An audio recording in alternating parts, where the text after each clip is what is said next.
دخته القائلون ولا يحصي نعماءه العادون ولا يعدي حقه المجتهدون الذي ليس لصفته حد محدود ولا نعت موجود ولا وقت معدود ولا أجل ممدود فطر الخلائق بقدرته ونشر الرياح برحمته الصلاة والسلام على الرسول المسدد المصطفى الأمجد المحمود الأحمد سيدنا ومولانا ومولى الكونين جد الحسن والحسين معاني أبا القاسم محمد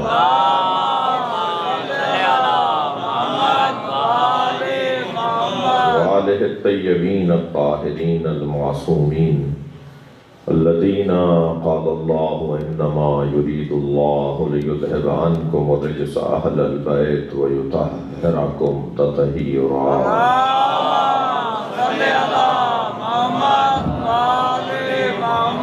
ولعنة الله على أعدائهم أجمعين من يوم عداوتهم إلى قيام يوم الدين أما بعد قال الحكيم في القرآن الكريم بسم الله الرحمن الرحيم لقد رأى من آيات ربه الكبرى صلوات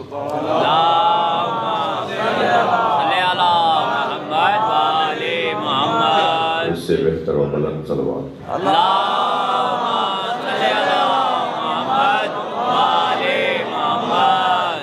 سورہ مبارکہ النجم اور عظمت سیدہ زہرا میری اور آپ کی قسمت اچھی ہے کہ ہم جہاں بیٹھے ہیں اس سے اچھا دروازہ نہیں ہے دنیا کہاں بیٹھی ہے مجھے اس سے غرض نہیں مگر ہم جہاں بیٹھے ہیں وہاں سے جنت کا رستہ بنتا ہے ترقی کی راہیں کھلتی ہیں عظمت کے باب کھلتے ہیں اور سب سے بڑی دولت جو ہمیں اس دروازے سے نصیب ہوتی ہے وہ ہے اطمینان قلب دل ہمارا مطمئن ہے ہمارا دل مطمئن ہے ہمارا قلب مطمئن ہے کہ جن کو چاہنا چاہیے جن سے محبت کرنی چاہیے جن سے عشق کرنی چاہیے ہم اسی دروازے میں ہیں بھائی بہت عرصے بعد یہاں حاضری ہوئی ہے تو آپ کی توجہات کے لیے ایک جملہ کہہ رہا ہوں ہر جگہ ایک ہی آواز ہے ہر جگہ ایک ہی پکار ہے کہ میرٹ پہ تقرریاں ہونی چاہیے میرٹ پہ پارٹی ٹکٹس ملنے چاہیے میرٹ پہ داخلے ہونے چاہیے میرٹ پہ تبادلے ہونے چاہیے ہم بھی 1400 سال سے یہی کہہ رہے ہیں کہ نبی کے بعد میرٹ پہ ماننا چاہیے موٹی سی بات ہے سلمان پڑھنے محمد والے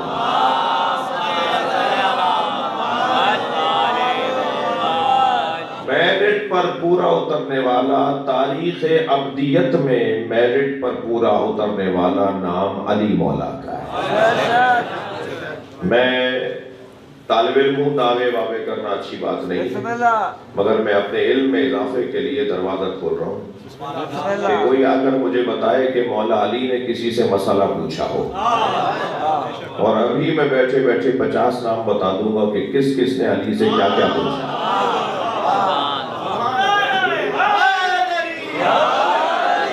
کتنے بڑے بڑے نام ہیں تاریخ کے اندر جنہوں نے مولا علی سے مسئلے پوچھے اور علی مولا نے ایسے بتائے جیسے پہلے سے بتاؤں ایک دفعہ تو 27 سوال جوڑ کر لائے یہ سوچ کر کہ علی کو کوئی ایک جواب نہیں آئے گا تو علی کہیں گے پہ کل بتاؤں گا مگر چھٹے سوال کے بعد بھول گئے کہ 7واں کیا تھا علی مولا نے بتایا میں بتاؤں 7واں سوال کیا ہے 8واں کیا ہے 9واں کیا ہے علی ان کے بتانے سے پہلے سوال بھی بتاتے رہے جواب بھی بتاتے رہے تو ان میں سے ایک شخصیت نے کہا یا علی آپ سوچ کر جواب نہیں دیتے ایسے جواب دیتے ہیں جب یہ ایسے آپ کے زبان پہ رکھا ہوا ہو تو مولا علی نے فرمایا آپ کے ہاتھ میں انگلیاں کتنی ہیں کہنے لگے 5 حضرت نے فرمایا سوچ کے نہیں بتایا آپ نے فرمانے لگے میرے لیے اتنا واضح اور روشن مسئلہ ہے اس پہ سوچنے کی ضرورت ہی نہیں تھی حضرت نے فرمایا جیسے آپ کے لیے ہاتھ روشن ہے میرے لیے کائنات روشن ہے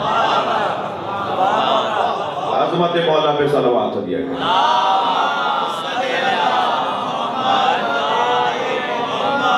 میں ابھی تمہیدی بیان سے گزر رہا ہوں، تھوڑا سا آپ کا مزاج بھی جاننا چاہتا ہوں۔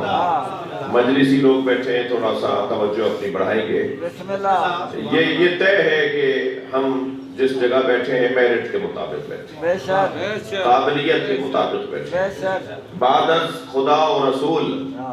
پچھلے دنوں میں ایک کلام مجھے کہنے کی توفیق ہوئی، کچھ شاعری بھی کر لیتا ہوں، تو عرض کیا تھا کہ غدیر خم کے سفر میں سراب کوئی نہیں، ہر رستے میں دھوکہ ہے مگر علی کے رستے میں دھوکہ نہیں۔ غدیر خم کے سفر میں سراب کوئی نہیں، خدا نبی کا علی کا جواب کوئی نہیں، اور ہزار ذرے مگر آفتاب کوئی نہیں، ہزار ذرے مگر آفتاب کوئی نہیں، تراب سب ہیں مگر بو تراب کوئی نہیں۔ اور جس شعر کی خاطر میں نے آپ کو یہ دو شعر سنا دیے، جو میرے مطلب میرے مضمون میں ہے، عرض کیا تھا کہ خدا کے بعد نبی اور نبی کے بعد علی۔ ہمارا نصاب تعلیم یہ ہے کہ ہم سب سے پہلے اللہ کو مانتے ہیں، پھر اس کے بعد اللہ کے بعد رسول اللہ کو مانتے ہیں، اور رسول اللہ کے بعد اگر کسی کو مانتے ہیں تو علی کو مانتے ہیں۔ جی ہماری ترتیب میں علی بعد از نبی ہیں۔ ہندوستان میں یوم حسین ہو رہا تھا، یوم حسین کا مضمون تھا کربلا نہ ہوتی تو کیا ہوتا۔ آخر میں نقطن صاحب کو خطاب کرنا تھا، ان کے پاس 5 منٹ رہ گئے۔ جیسے حضرت مولانا تشریف فرما ہے تو ناظم میں مجلس کو یہ اختیار ہوتا ہے کہ وہ ہمیں بتا دے کہ 20 منٹ خطاب کرنا ہے، گھنٹے خطاب کرنا ہے۔ ایسے ہی نقطن صاحب کو انہوں نے بتایا جی 5 منٹ خطاب کرنا ہے، کیونکہ اذان کا وقت ہونے والا ہے اور وقت ختم ہو گیا سیمینار کا۔ 5 منٹ میں بتا دیجئے کہ کربلا نہ ہوتی تو کیا ہوتا۔ تو نقطن صاحب نے کہا جی 5 منٹ بھی زیادہ ہے، میں تو 1 منٹ میں بتاؤں گا، میں صرف 1 منٹ میں ایک جملہ بتاؤں گا۔ بسم اللہ پڑھ کے انہوں نے کہا کہ اگر کربلا نہ ہوتی تو جمعے کی نماز بدھ کو ہوتی۔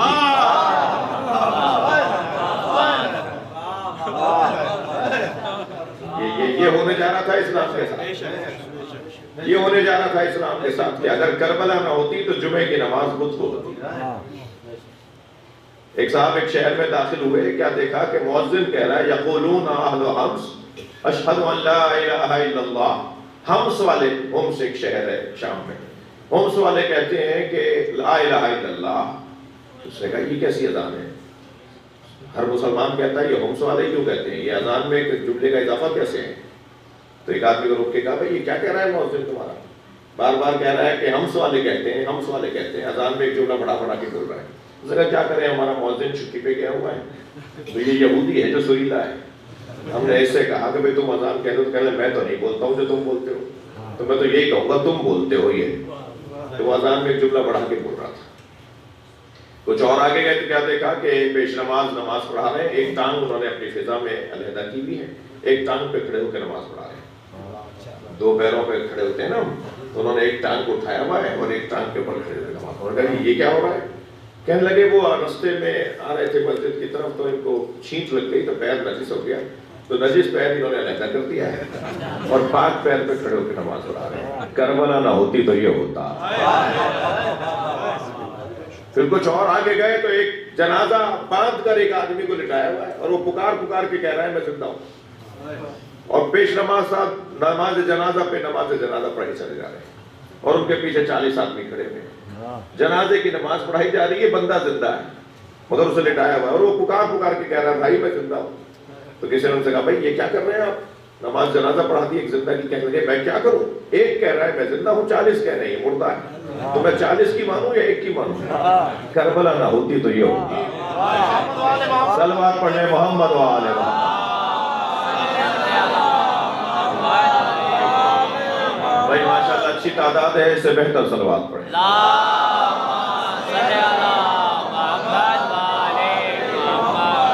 تو وہ جو موضوع تھا میں اس میں اصلی بات آپ کو یہ سنانا تھی کہ اس میں ایک سیمینار جیسے یوم حسین، اس میں خواجہ نظام الدین ثانی اہل سنت کا بہت بڑا نام، ہندوستان دہلی کے رہنے والے، وہ خطاب کرنے کے لیے آئے تو کہنے لگے سنو میں سنی ہوں مگر تفضیلی سنی ہوں، اور تفصیلی سنی اسے کہتے ہیں جو بعد از نبی علی کی فضیلت کا قائل ہے۔ لوگ سننے لگے کہ جی ایک نئی بات ہے، کچھ تو سمجھنا چاہیے کہ کیا کیا رہے ہیں۔ پھر کہتے ہیں سنو، ترتیبیں دو طرح کی ہوتی ہیں، ایک ترتیب فضیلت ہے اور ایک ترتیب خلافت ہے۔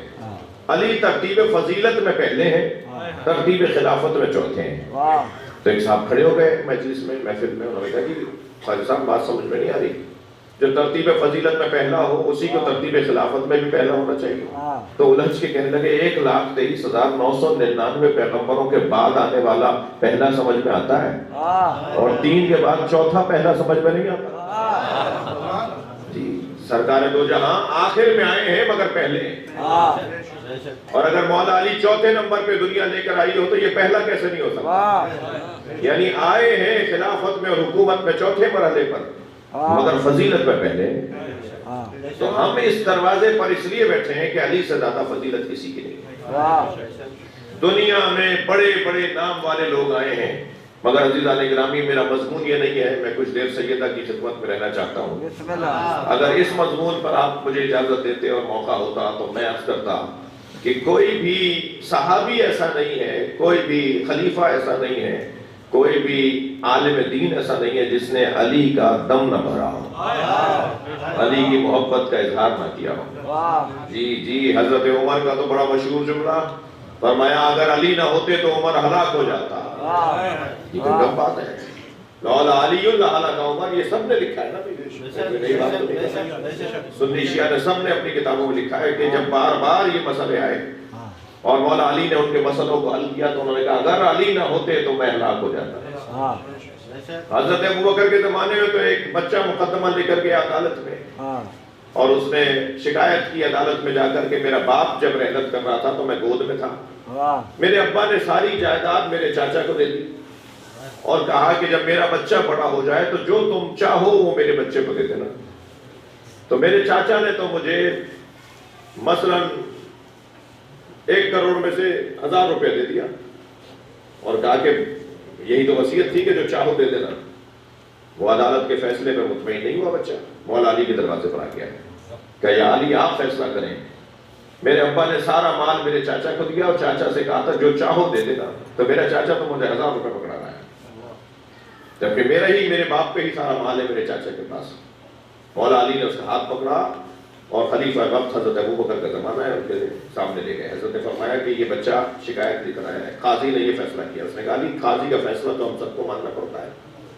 قاضی سے مولا علی نے پوچھا تو اس نے کہا جی اس کے باپ نے تو لکھ کے دیا ہوا ہے کہ چاچا جو چاہے دے دے، تو چاچا نے 1000 روپے دے دیے تو اس کو ماننا چاہیے۔ حضرت نے فرمایا آپ کا فیصلہ ٹھیک نہیں ہے، اس کے باپ کی تحریر کے مطابق فیصلہ کریں۔ اس نے کہا جی کیسے فیصلہ کروں، یہی تو لکھا ہوا ہے۔ حضرت نے فرمایا نہیں، اس کے باپ نے لکھا ہے جو چاہو وہ بیٹے کو دے دینا، تو جو یہ رکھ رہا ہے وہ چاہتا ہے، جو دے رہا ہے وہ چاہتا نہیں ہے۔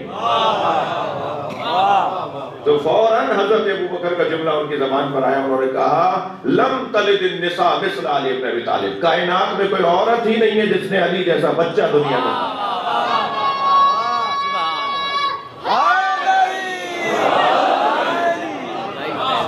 وہاں حضرت عمر یہ فرما رہے ہیں، حضرت ابوبکر یہ فرما رہے ہیں۔ اور پھر اگر ائمہ اہل سنت کی طرف توجہ کریں، امام مالک نے کیا کہا، امام حنبل نے کیا کہا، امام شافعی نے کیا کہا، امام اعظم ابو حنیفہ نے کیا کہا، توجہ چاہوں گا۔ میرا مضمون نہیں تھا مگر میرا دل کہہ رہا ہے، میرے سنی، میری جان، میرے عزیز بھی تشریف فرمائیں اور مجلس میں سنی شیعہ آئے ہوئے ہوتے ہیں تو ہم ایک بات، اپنی بات تو پہنچائیں۔ تو میں اپنے سنی بھائیوں کے لیے بھی خاص طور پہ عرض کر رہا ہوں اور شیعہ بچوں کی تسلی کے لیے کہ جہاں بیٹھے ہو صحیح بیٹھے ہوئے ہو۔ امام اعظم ابو حنیفہ کیا کہہ رہے ہیں، امام شافعی نے جو کہا ہے نا، اگر میں بیان کر دوں تو واگرے جی نزدیک ہے، سب سے پہلے میرے اوپر فتویٰ آ جائے گا۔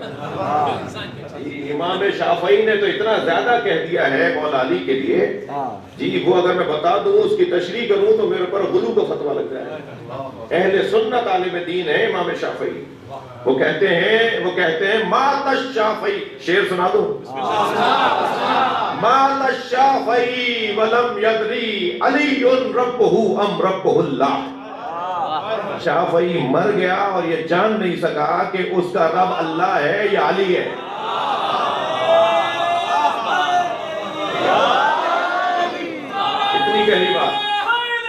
یہ ایک اہل سنت عالم ہے، یہ ایک اہل سنت عالم مولا کائنات کے لیے جملہ کہتے ہیں۔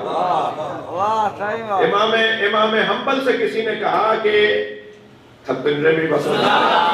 امام حنبل اہل سنت کے عالم، بہت بڑا نام، ان کے دیے ہوئے فتووں پر آج بھی اہل سنت کا مذہب چل رہا ہے۔ امام حنبل سے کسی نے کہا کہ جبریل نبی مکرم پر کتنی مرتبہ نازل ہوئے؟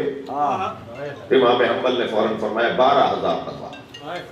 6,000 کچھ تو آیات لے کر آئے، اور پھر وہ تو اکثر آتے رہتے تھے نا، صرف آیتیں تو نہیں لاتے تھے، مولائیوں کو تو زیادہ پتا ہے، جھولا جھولانے بھی آتے تھے، امام حسین کا جھولا جھولانے آتے تھے، یہ روٹیاں لینے سیدہ سے آتے تھے، جنت کے غذائیں پہنچانے آتے تھے، جی سیدہ کی تسبیح کے دانے پڑھنے کے لیے آتے تھے، سیدہ کی چکی ایک دن خود بخود چل رہی تھی، جی جناب فضا نے دیکھا چکی خود چل رہی ہے، سیدہ حسین مولا کو گود میں لے کے کچھ دیر کے لیے آرام کر رہی ہے، امام حسین آغوش میں ہے سیدہ کے، اور وہ چکی چلانے کا وقت تھا، اور امام حسین کو گود میں لے کے سیدہ کی کچھ دیر کے لیے محو استراحت میں چلی گئی، اور چکی خود چل رہی ہے۔ فضا کو وہ منظر سمجھ میں نہیں آیا تو الٹے پیر واپس ہٹی اور نبی کے پاس آ گئی، کہا یا رسول اللہ میں یہ منظر دیکھ کر آئی ہوں، فاطمہ کی چکی خود چل رہی ہے اور فاطمہ آرام کر رہی ہے۔ نبی مسکرایا، فرمایا جب فاطمہ کو آرام نیند آنے لگی تو اللہ نے جبریل کو فاطمہ کی چکی چلانے لگی۔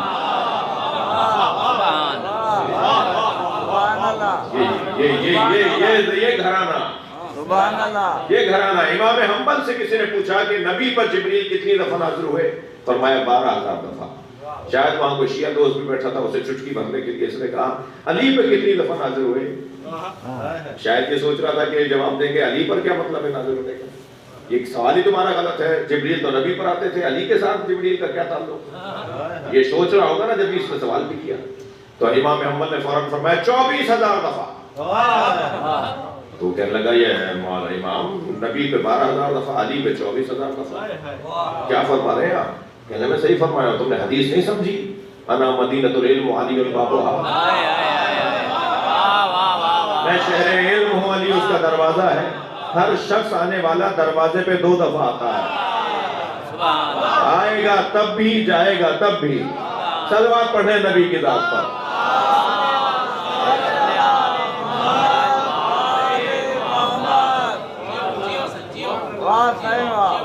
امام اعظم ابو حنیفہ کیا فرماتے ہیں، امام مالک کیا فرماتے ہیں؟ امام مالک کا اگر ان شخصیات کے بارے میں اگر بتایا جائے تو ایک باب ہی مختلف ہے، عنوان ہی مختلف ہے۔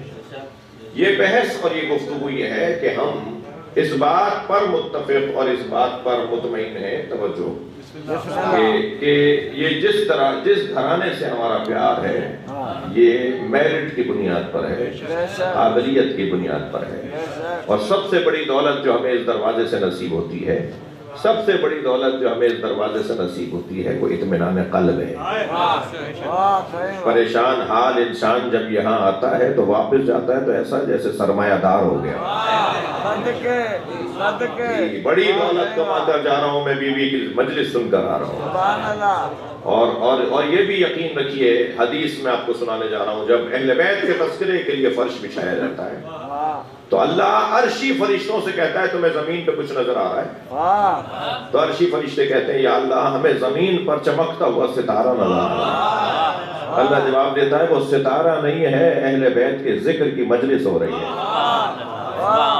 تو اگر ہمارا یہ اجتماع، یہ مجلس جس میں اس وقت ہم بیٹھے ہوئے اسے فرشتے دیکھ رہے ہوں تو یقیناً گویا رحمت اور نزول رزق کا سبب ہے۔ یہاں ہم آئے ہیں، ہمیں بہت ساری چیزیں نصیب ہوگی، اور عزیزو جان لیجئے کہ یہ وقت کبھی بھی ختم ہو سکتا ہے، ہماری آنکھیں کبھی بھی بند ہو سکتی ہیں، یہ سانس کی ڈوری کبھی بھی ٹوٹ سکتی ہے۔ بہتر یہ ہے کہ ہم اس دروازے سے اپنے وابستگی اور اپنے تعلق کو گہرا کرتے چلے جائیں۔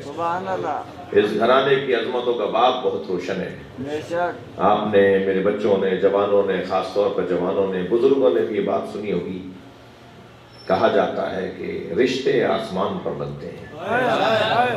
جب ہمارے ہاں شادیاں ہو رہی ہوتی ہیں، کسی کا بچہ کسی کی بچی، تو گھر کی عورتیں بھی اور علاقے کے لوگ بھی کہتے ہیں بھائی جوڑا بہت اچھا ہے، صحیح ہوا ہے رشتہ، ہاں بھائی رشتے آسمان پر بنتے ہیں میرے عزیزو، یہ محاورہ ضرور ہے مگر حقیقت نہیں ہے۔ اگر رشتے آسمان پر بنتے ہیں تو زمین پہ ٹوٹتے کیوں ہیں؟ تھوڑی گردن لائیے، بات جاری ہوتا ہے جی۔ اللہ کا بنایا ہوا تو ٹوٹتا نہیں ہے نا۔ جب اللہ نے بنایا ہے تو کیسے ٹوٹ سکتا ہے؟ آپ کا بھائی اللہ نے بھائی بنایا ہے تو دنیا کچھ بھی کر لے بھائی بھائی سے نہیں ٹوٹ سکتا جی۔ یہ اولاد اللہ نے ہماری بنائی ہے۔ ابا اگر جنگ اخبار میں لکھ کر اشتہار بھی دے دینا کہ میں نے آنکھ کر دی، پھر بھی میراث لے گا وہ۔ کسی کے باپ کے منع کرنے سے کہ یہ میرے بچہ نہیں ہے اس کو میراث نہیں ملے، میراث نہیں رکے گی، میراث ملے گی جی۔ میں نے شرعی مسئلہ ضمن بتایا ہے۔ تو بھائی کو بھائی اللہ نے بنایا ہے، بہن کو بہن اللہ نے بنایا ہے۔ یہ رشتے اللہ نے بنائے تو بندے توڑ نہیں سکتے۔ اگر یہ رشتے جو شادیاں ہوتی ہیں ہمارے ہاں یہ آسمانوں پر بنے ہوتے تو زمین پہ ٹوٹتے کیوں ہیں، طلاقیں کیوں ہوتی ہیں؟ ہم نے سن لیا ہے کہ رشتے آسمانوں پر بنتے ہیں، لیکن ہم کہیں اور پوری دنیا میں لے گئے اس بات کو۔ رشتے آسمانوں پر نہیں بنتے، صرف ایک رشتہ آسمان پہ بنا ہے اور وہ علی و بطول کا رشتہ۔ صرف ایک ہی رشتہ طے ہوا ہے آسمان پر۔ اللہ نے سیدہ کا نکاح مولا علی سے خود پڑھایا۔ سبحان اللہ۔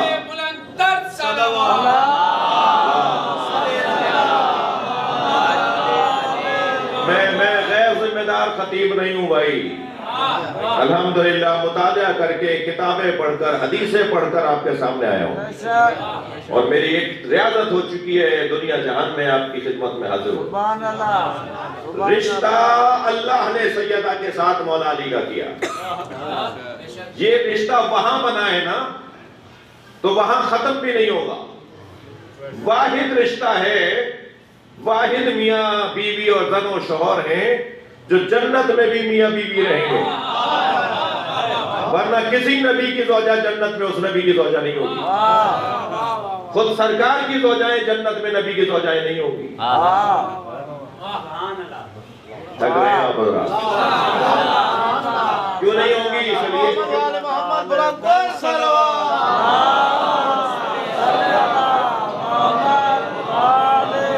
ہماری بیگمات جنت میں ہماری زوجائیں نہیں ہوں گی۔ چاہتے ہیں کہ ہوں؟ کوئی جواب ہی نہیں دے رہا کیا کریں؟ ہم نے ایک جگہ یہ والی گفتگو کی تو مجلس کے بعد محترمہ خاتون نے خط لکھ دیا ہمیں، مولانا بد دعا مت دیجئے، یہاں بہت برداشت کر رہے ہیں، یہ وہاں بھی ہمارے ساتھ لگے رہیں گے کیا؟ تو یہاں کے جو جوڑے ہیں وہ جنت میں جوڑے نہیں ہوں گے۔ واحد جوڑا ہے علی و بطول کا، جو یہاں بھی زن و شوہر اور میاں بیوی ہیں اور جنت میں بھی زن و شوہر ہیں۔ اس لیے کہ یہ جوڑا یہاں بنا ہی نہیں ہے، یہ جوڑا آسمانوں پر عرش پر اللہ نے نکاح پڑھایا ہے۔ اور تھک نہیں رہے تو میں ذرا شادی کا کچھ حال سناؤں۔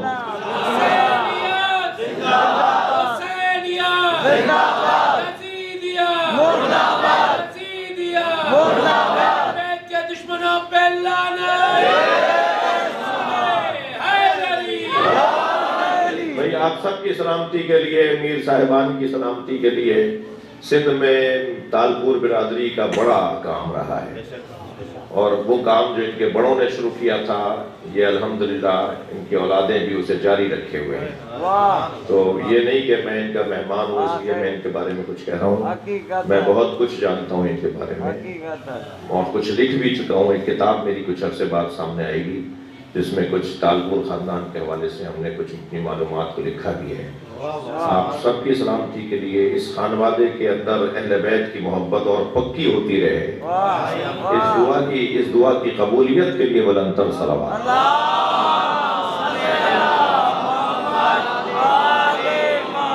تھوڑی سی تسلی دیجئے، میری باتوں سے تھک نہیں رہا۔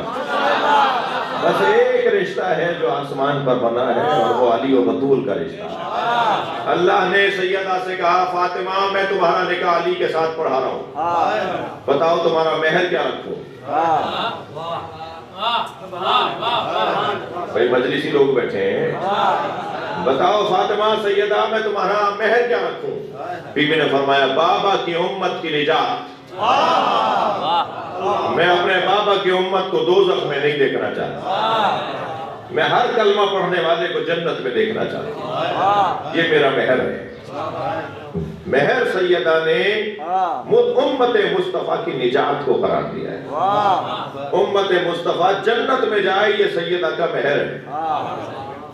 توجہ کر مہر دیتا کون ہے؟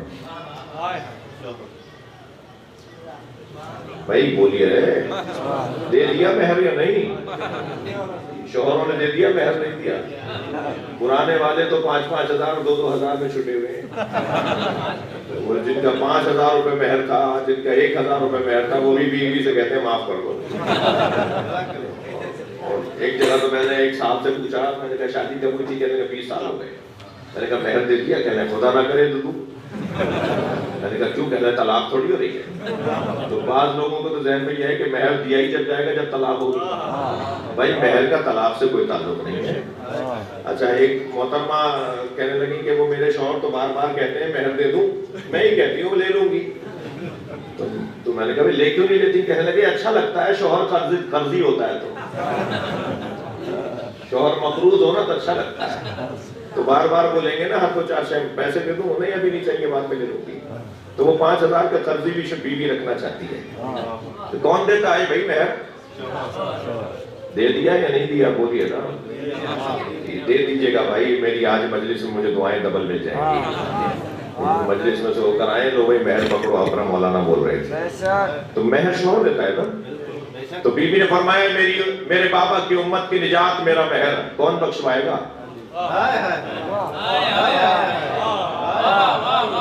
بیوی نے فرمایا میرے بابا کی امت کی نجات میرا مہر. تو مہر دے گا کون؟ شوہر سیدہ کا یعنی علی. کون بخشوائے گا؟ اب جنہیں جنت میں جانے کا شوق ہے اور نعرہ حیدری برا لگتا ہے,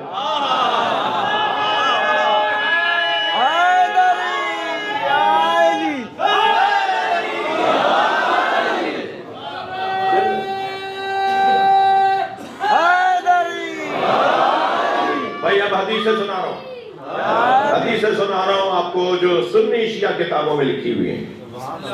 توجہ ہے میرے ساتھ؟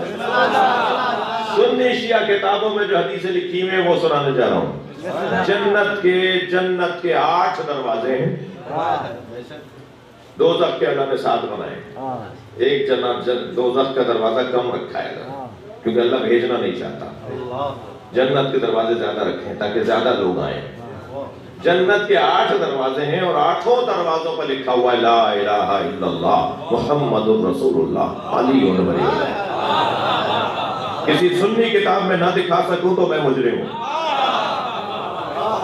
اہل سنت کتابوں میں یہ روایت حدیث سنا رہا ہوں. سرکار کا فرمان ہے, اللہ نے جنت کے دروازوں پر یہ لکھا ہوا ہے جب پہنچے گا مومن جنت کے دروازے پر تو جس دروازے سے بھی جائے گا, ممکن ہے آپ میں سے کوئی اس دروازے سے کوئی اس دروازے سے, دروازوں کے نام بھی ہیں, باب رحمت ہے, باب مغفرت ہے, مختلف ناموں کے دروازے ہیں, مگر ہر دروازے پر ایک کامن مشترکہ جملہ لکھا ہوا ہے لا الہ الا اللہ محمد رسول اللہ علی ولی اللہ. جنت کے 8 دروازوں پر علی ولی اللہ کا کلمہ لکھا ہے. سنی شیعہ علماء نے لکھا ہے. ایک عجیب سا مولوی تھا, خیرپور میں پلاٹ کے جھگڑے میں مارا گیا. اس نے دعویٰ کیا تھا کہ کسی حدیث میں دکھاؤ کہ سرکار نے فرمایا ہو علی ولی اللہ. تم جو علی ولی اللہ پڑھتے ہو, تم جو اذانوں میں کہتے ہو, کلمے پڑھتے ہو, مجھے حدیث میں دکھاؤ کہ سرکار نے فرمایا ہے. تو ہمارے جناب جروار صاحب, عبداللہ جروار صاحب نے روڈی میں ایک مناظرے میں وہ کتاب دکھا دی کہ یہ آپ کی کتاب ہے, آپ کے عالم کی لکھی ہوئی کتاب ہے. سرکار کا فرمان ہے کہ جنت کے 8 دروازوں پر علی ولی اللہ کلمہ لکھا ہے. تو پہلے تو کتاب دیکھتے رہے, وہ ہے تو ہماری. پھر اس سے دیکھ کر کہنے لگے اس میں لکھا ہوا ہے مومن جب جنت کے دروازے پر آئے گا, مسلمان کا کلمہ دکھاؤ. تو جروار صاحب نے کہا بھائی پھر ایسا مسلمان بھی جنت میں نہیں جائے گا. یہ کیا بات ہوئی؟ پہلے تو کہتے دکھاؤ, پھر دکھا دیا تو کہہ رہے ہیں تو مومن کا کلمہ ہے. آپ تو کہہ رہے تھے نا کہ نبی نے زبان پہ کبھی کہا علی ولی اللہ, سرکار نے علی ولی اللہ اپنی زبان پہ بھی کہا ہے, اللہ نے جنت کے دروازے پہ بھی لکھا ہے. صلوات پڑھنے محمد و آل محمد.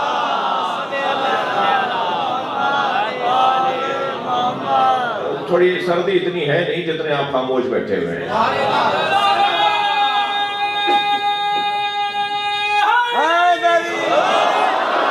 مولا کا ذکر سن کے تو اچھا لگتا ہے نا. ماشاءاللہ ماشاءاللہ.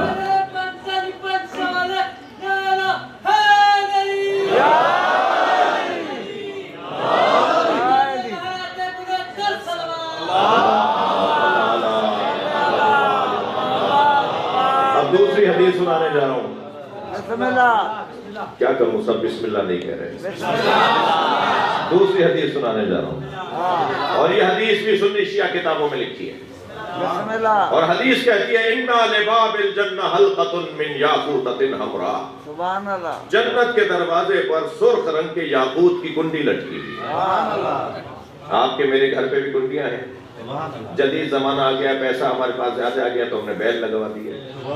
مگر دروازے پہ کنڈی بجے یا بیل بجے آواز تو آتی ہے نا. اور کنڈی بجے یا بیل بجے اندر رہنے والوں کو اندازہ ہوتا ہے کہ دروازے پہ کوئی آ گیا ہے. اب حدیث سنیے. جنت کے دروازے پر سرخ یاقوت کی, یاقوت سرخ. چاچا ورنہ ہوں سندھی میں گاڑو. جی تیز گاڑو. اچھا ہاں صحیح. ہاں یہ یاقوت سرخ یاقوت. ان لباب الجنہ حلقۃ من یاقوتۃ حمراء. من یاقوتۃ حمراء. سرخ رنگ کے یاقوت کی کنڈی لٹکی ہوئی ہے. علی صفائح الذہب, سونے کی تختی پہ جا کے لگتی ہے. اس کے پیچھے جو تختی لگی ہوئی ہے جس پہ جا کے زنجیر بجتی ہے, کنڈی حلقہ. کیا کہیں گے سندھی میں؟ کڑی کڑو. جی اس پٹی کڑو اس پٹی پہ جا کے لگتا ہے. ان لباب الجنہ حلقۃ من یاقوتۃ حمراء علی صفائح الذہب, سونے کی تختی پہ لگتا ہے. اذا دقت الحلقہ, جب وہ بجنے لگتا ہے, دق الباب کہتے ہیں نا عربی میں, کہتے ہیں دق الباب. اذا دقت الحلقہ تنت وقالت یا علی یا علی یا علی.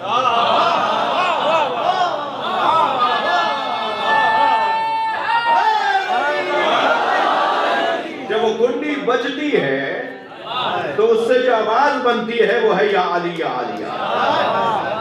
سما کے ساتھ دل بولا علی مولا علی مولا. ماشاءاللہ. میزان میں تولا علی مولا علی مولا. میرے زہرا پر بلند تر صلوات.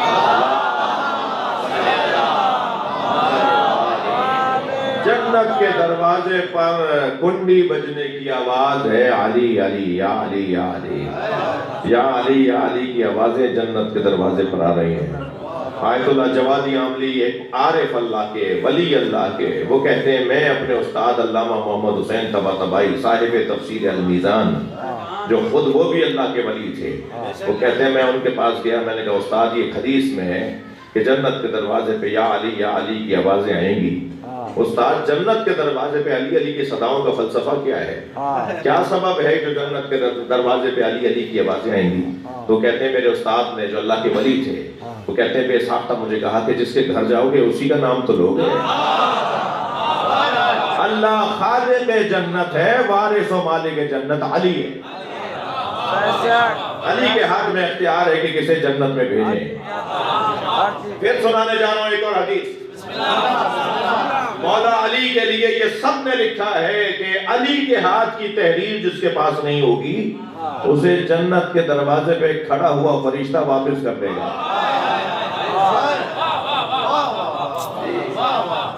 اور جو مومن ہوگا, جو جنتی ہوگا, جسے جنت میں کیسے اندازے ہونے لگیں گے محشر میں, ہمیں اندازے ہونے لگیں گے ہمارا حال کیا ہے, ہمارا نتیجہ کیا نکلنے والا ہے. ان اندازوں میں سے ایک اندازہ یہ ہوگا کہ اگر ہمارے نامہ عمل کے اوپر فائل جی ہماری فائلیں ہیں نا, جو جاب کرتے ہیں ان کے ادارے میں ان کی فائلیں بنی ہوئی ہوتی ہیں, ہماری جو فائل اللہ نے بنائی ہوئی ہے, اگر ہم جنتی ہیں تو ہماری فائل کے اوپر لکھا ہوگا حب علی. ہماری فائل کا نام ہی محبت علی ہوگا.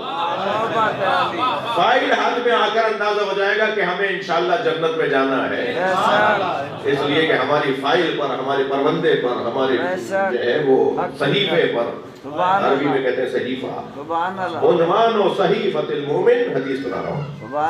مومن کے فائل کا ٹائٹل عنوان و صحیفۃ المومن حب علی، سبحان اللہ، محبت علی مومن کے صحیفے کا اور فائل کا نام اور عنوان ہوگا۔ جی جنت میں پہنچیں گے تو وہاں یہ آوازیں آ رہی ہوں گی۔ پھر ایک اور حدیث مجھے یاد آ گئی، جنت میں تیز ہوا سے جو آواز بنے گی، ہمارے یہاں تیز ہوا چلتی ہے تو سائیں سائیں ہوا آتی ہے، سر سر کی آواز آتی ہے، جنت میں تیز ہوا کی آواز کیا بنے گی؟ علی علی علی علی علی علی، جنت کون دلوائے گا بھائی؟ علی علی علی مولا کے ہاتھ میں جنت کا اختیار ہے۔ علی مولا، میرا دل کہہ رہا ہے کہ اپنے اس مدعا پر ایک تھوڑی اور گہری علمی دلیل، بسم اللہ، بسم اللہ، کیونکہ عمومی خطیب ہونا، یہ چھوٹا سا بچہ بھی مجھ سے کچھ بسم سننے اللہ، آیا ہے، بسم اللہ، معلم دین بھی مجھے کچھ سننے آئے ہیں، تو مجھے تو سب کا خیال کرنا ہے۔ ہاں بے شک، اس بچے کے لیے بھی تسلی ہو کہ مجھے ایک بات سمجھ میں آ گئی، ہاں اب ایک ہی مضمون پر اگر میں 4 دلیلیں دوں جس میں سے 3 بچوں کے لیے ہو تو ایک عالموں کے لیے بھی تو ہو، تو جو عالموں کے لیے دلیل ہے وہ دینے جا رہا ہوں۔ صلوات پڑھیں محمد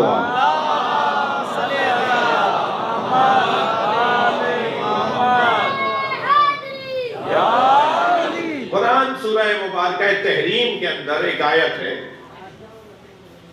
توجہ ہے، اور وہ آیت یہ ہے کہ ان اللہ و مولاہ وجبرائیل وصالح المومنین والملائکۃ بعد ذالک ظہیرا، سبحان اللہ، یہ سورہ مبارکہ تحریم کی آیت ہے۔ ابھی موبائلوں میں قرآن سافٹ ویئر بھی ہوتا ہے، سبحان اللہ، ابھی آپ سرچ کر لیجئے، یہ آیت نکل آئی، سورہ تحریم کی آیت۔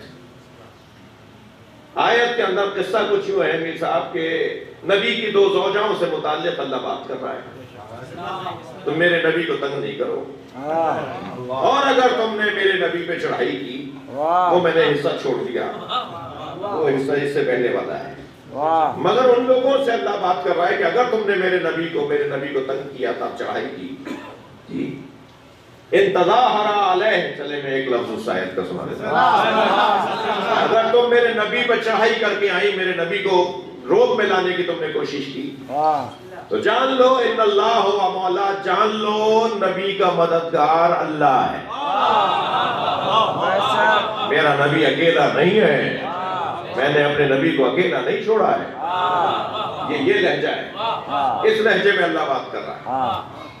کس سے بات کر رہا ہے اللہ؟ نبی کی 2 زوجاؤں سے متعلق بات کر رہا ہے۔ نہ میرے پاس وقت ہے کہ میں 2 زوجاؤں کے بارے میں بتاؤں کہ وہ کون تھی، نہ ہی ضرورت ہے، ہم تو سیدھی سی بات کر رہے ہیں کہ نبی اکیلے نہیں ہے، نبی کو اگر کوئی کچھ کہے گا تو اللہ مدد کے لیے تیار ہے۔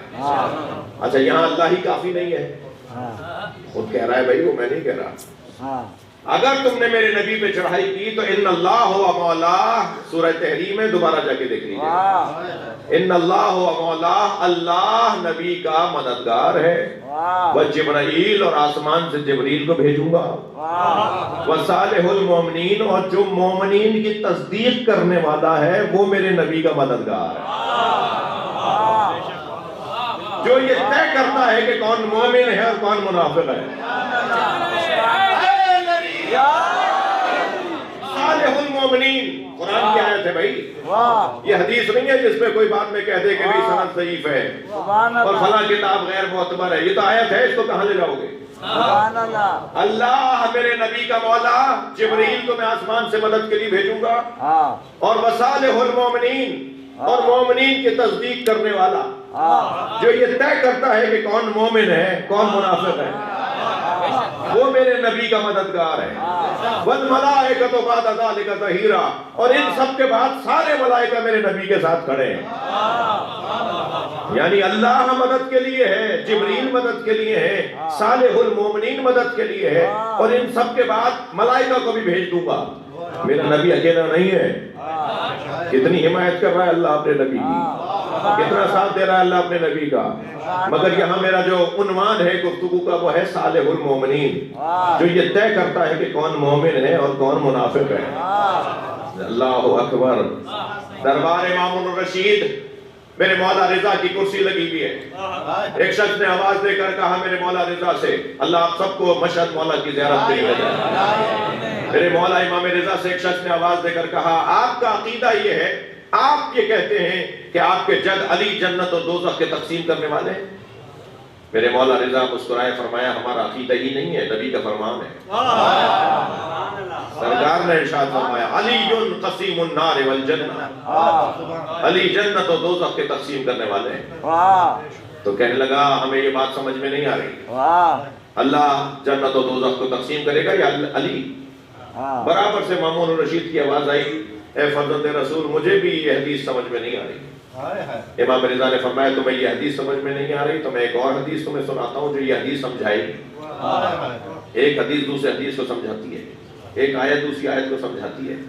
امام رضا نے فرمایا میں تمہیں بتاتا ہوں، میں ایک اور حدیث سناتا ہوں جو اس حدیث کو سمجھائے گی۔ مامون رشید کہنے لگا فرمائیے، عطا کیجئے۔ امام نے فرمایا یہ تو تمہیں سمجھ میں نہیں آیا کہ علی جنت و دوزخ کے تقسیم کرنے والے ہیں، جیسے آج بھی بخشوں کو سمجھ میں نہیں آتا۔ اس نے کہا مجھے سمجھ میں نہیں آتا۔ تو امام نے کہا یہ تو تمہیں سمجھ میں نہیں آتا، مگر یہ تو سمجھ میں آتا ہے کہ نبی نے فرمایا یا علی حب کا ایمان و بغض کا کفر۔ یا علی تم سے محبت ایمان ہے، تم سے نفرت کرنا کفر ہے۔ جو علی سے محبت کرے گا مومن ہے، جنت میں جائے گا۔ جو علی سے نفرت کرے گا کافر ہے، دوزخ میں جائے گا۔ تو علی ہی تو جنت اور دوزخ میں بھیجتے ہیں۔ علی کی وجہ سے لوگ جنت و دوزخ میں جاتے ہیں۔ تو مولا رضا نے فرمایا یہ سمجھ میں آتا ہے کہ ہاں یہ حدیث نبی کی ہے اور نبی کی حدیث ہمیں سمجھ میں آتی ہے۔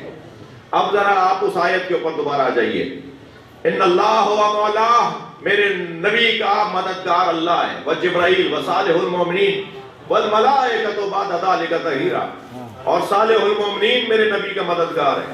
صالح المومنین یعنی طے کرنے والا کہ کون مومن ہے کون منافق ہے۔ دیر ہو گئی ہے تو میں یہاں مضمون مختصر کر دوں، اور اگر میر کی لانڈی والے کچھ اور سننا چاہ رہے ہیں تو ٹائم چاہیے تھوڑا سا۔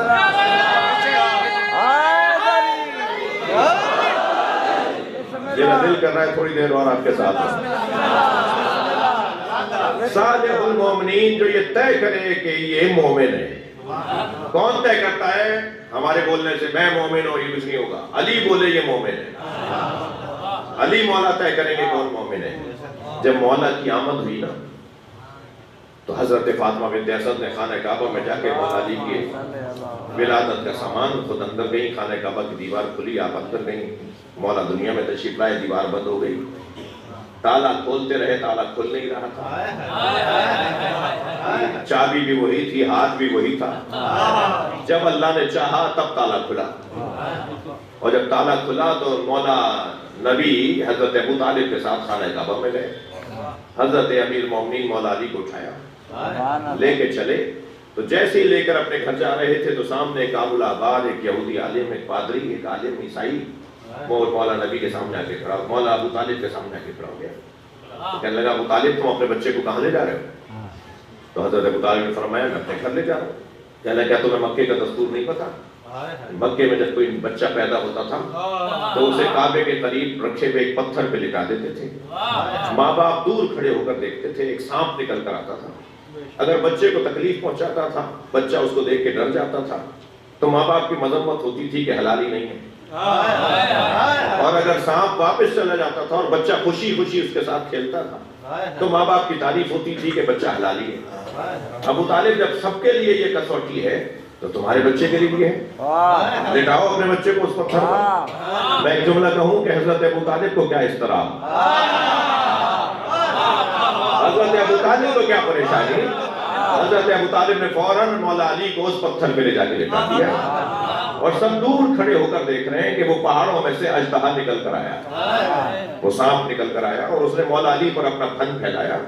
جب وہ بلند ہوا مولا کے اوپر اس نے اپنا منہ کیا تو مولا نے دونوں ننھے ہاتھ بلند کیے، ایک طرف سے اس کا ایک حصہ پکڑا، دوسری طرف سے اس کا دوسرا حصہ پکڑا اور چیر دیا۔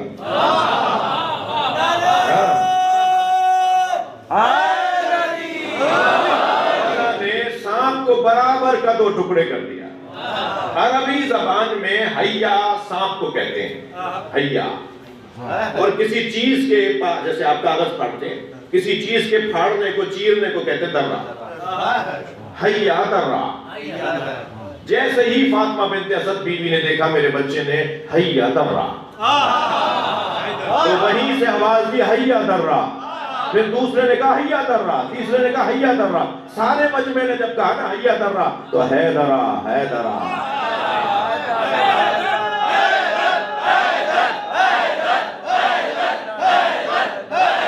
بلندر صلوات محمد و آلہ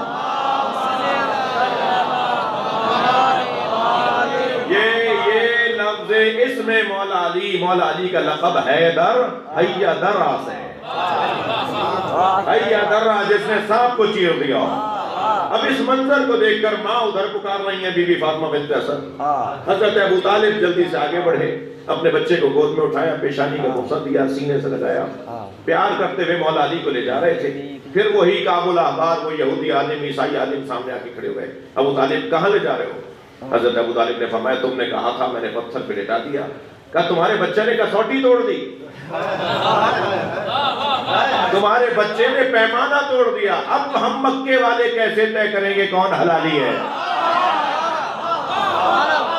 برابر سے مولا نبی کی آواز آئی چچائی نے جواب دے دیجئے اب یہی بچہ کسوٹی ہے. اب قیامت تک علی کی وجہ سے پہچانا جائے گا کون حلالی ہے. صلوات پڑھے محمد و آلہ محمد.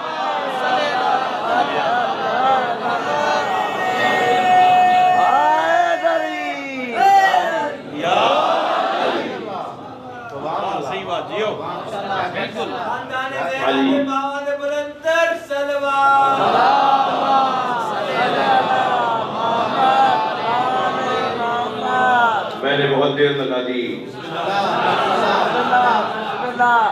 اب لگ رہا ہے کہ مجھے مجلس شروع کرنی چاہیے. تھوڑا سا آپ کی میری دوستی ہو گئی ہے.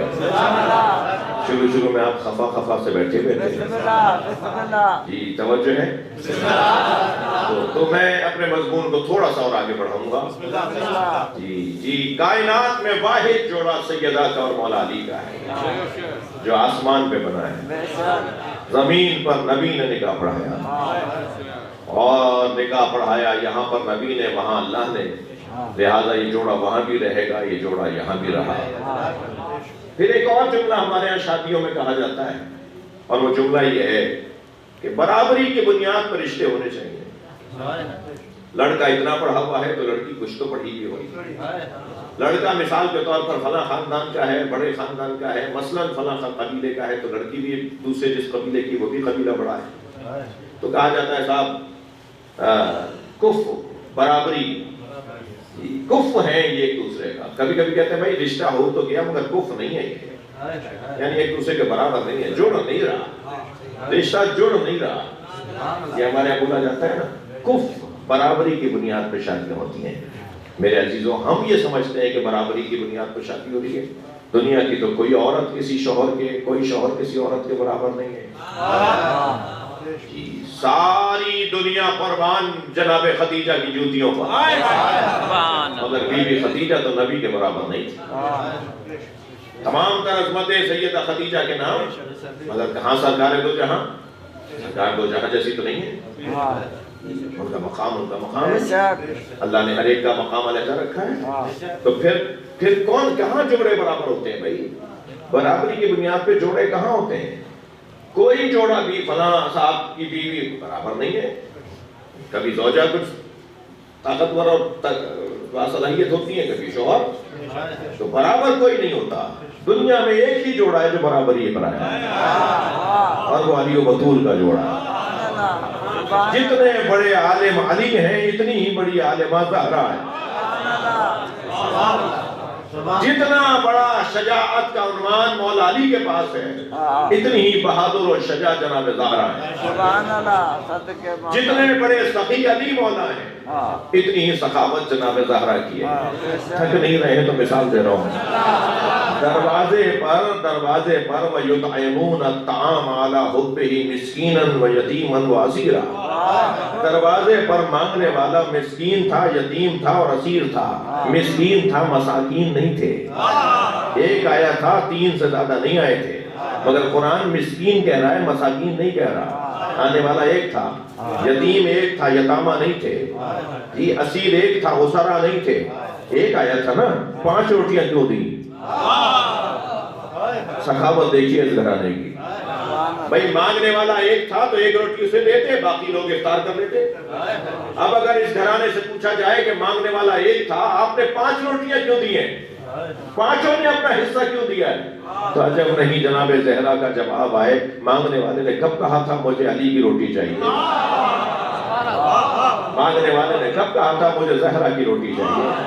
دروازے پر مانگنے آیا ہے، جتنے گھر میں رہتے ہیں سب دیں گے. یہ ہے اس گھرانے کی سخاوت. ان سے اگر مانگا جائے تو یہ سب عطا کرنے والے ہیں، یہ سب دینے والے ہیں. برابری کی بنیاد پر ہے جناب زہرا اور مولا علی کا رشتہ. علم علی کا اگر کمال پر ہے تو سیدہ علم میں کمال پر ہے. صرف ایک حدیث سنا کر بات مکمل کر رہا ہوں. جی حدیث سن لیجئے. مولا علی نے دعویٰ کیا نا، سلونی قبل ان تفتنونی، پوچھو اس سے پہلے کہ میں چلا جاؤں. مشہور حضرت، یعنی سب سے زیادہ بڑے علم میں نبی کی امت میں بعد از نبی سب سے بڑا عالم مولا علی. مولا علی فرما رہے ہیں کہ میں ہر بات جانتا ہوں، میں ہر سوال کا جواب جانتا ہوں. جی دعویٰ کر رہے ہیں مولا علی. ایک دن مولا فرماتے ہیں میں گھر میں گیا، سیدہ مطبخ میں تھی، سیدہ کچن میں تھی، بہت خانے مطبخ میں تھی. میں نے گھر میں داخل ہو کے آواز دی، السلام علیکہ یا سیدتی یا مولاتی فاطمہ، اے میری مولا فاطمہ تم پہ سلام. علی مولا جناب زہرا کو مولا کہہ کے پکارتے تھے. اے میری سیدہ فاطمہ تم پر میرا سلام. تو بی بی نے آواز دے کر کہا تعال الی یا علی، علی میرے قریب آئیے. فرماتے مولا میں باورچی خانے میں مطبخ میں گیا، سیدہ نے اور فرمایا اور قریب آئیے اور قریب آئیے. میں بالکل قریب پہنچا تو مجھ سے فرمانے لگی یا علی انی اعلم ما کان وما یکون. علم ذہن میں رہے، مولا علی کا علم اور جناب زہرا کا علم برابر ہے، برابری کی بنیاد پہ جوڑا ہے. یا علی انی اعلم ما کان وما یکون، یا علی ماضی میں جو کچھ گزرا میں وہ سب جانتی ہوں. حضرت آدم سے لے کر کل تک جو کچھ گزرا، کچھ دیر پہلے تک جو کچھ ہوا ہے دنیا میں، مجھے سب پتا ہے.